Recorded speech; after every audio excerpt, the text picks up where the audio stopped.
time to gear up and restore some order with SWAT 4 on the PC. SWAT 4 is a first-person shooter released April 5th, 2005 in North America. It was developed by 2K Boston and published by Sierra and Vivendi Universal Games. There are a nice variety of 13 missions. You'll do everything from serving search warrants on suspected kidnappers, responding to mini-mart robberies, and storming the stronghold of cult members. Although the missions start off with different scenarios, they all contain the same objectives, mainly rescue and secure all hostages and neutralize all hostiles.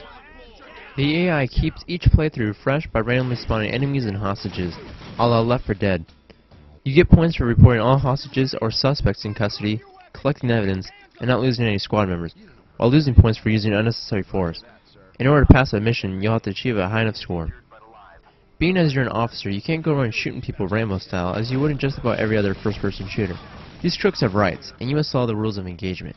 You can only shoot suspects if they have a gun pointed at a hostage or an officer, or have fired their weapon at you, but not before you have issued a verbal warning. Sometimes you get luck and the suspect will surrender after a verbal warning, but most of the time they'll pretend to surrender, then go apeshit on you. Shooting suspects wrongfully will result in deducted points from your mission score. This touch of realism adds suspense to an already tense game, not knowing if a suspect will surrender or not. And just like in real life, for some people, having a gun pointed at them and being yelled at just isn't enough. Hands in the air! Get down! You like They need a little persuasion. Don't tase me, bro! Don't tase me! this is happening?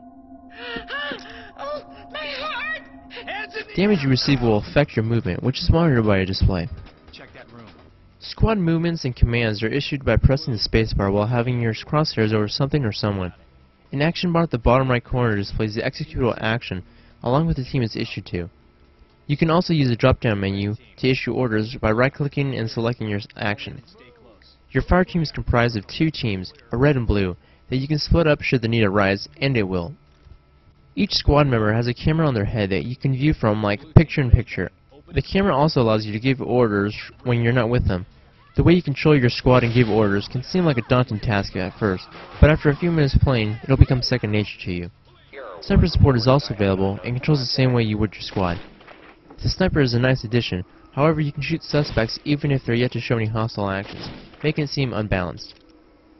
SWAT 4 is very detailed and customizable, from its squad movement and mission briefings to its equipment selection.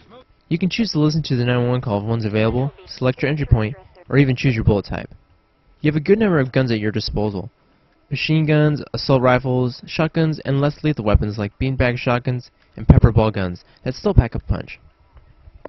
Come to an area with lots of doors, what do? Stick a wedge under the door preventing perps from just waltzing in. Being as it's almost a one-hit kill game, entering rooms blindly can send you to an early retirement. So using an optic wand to check under doors and around corners is recommended, though it can lead to some awkward situations.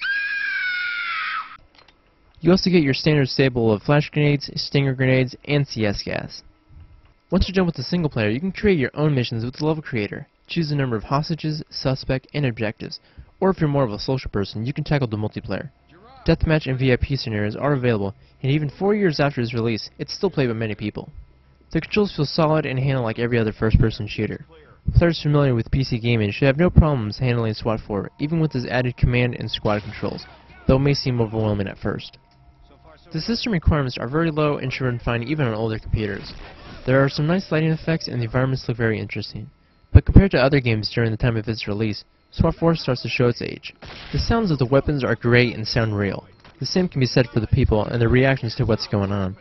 The background music does a fantastic job, creating a suspenseful atmosphere for some unforgettable levels, one of which being the Fairfax residence.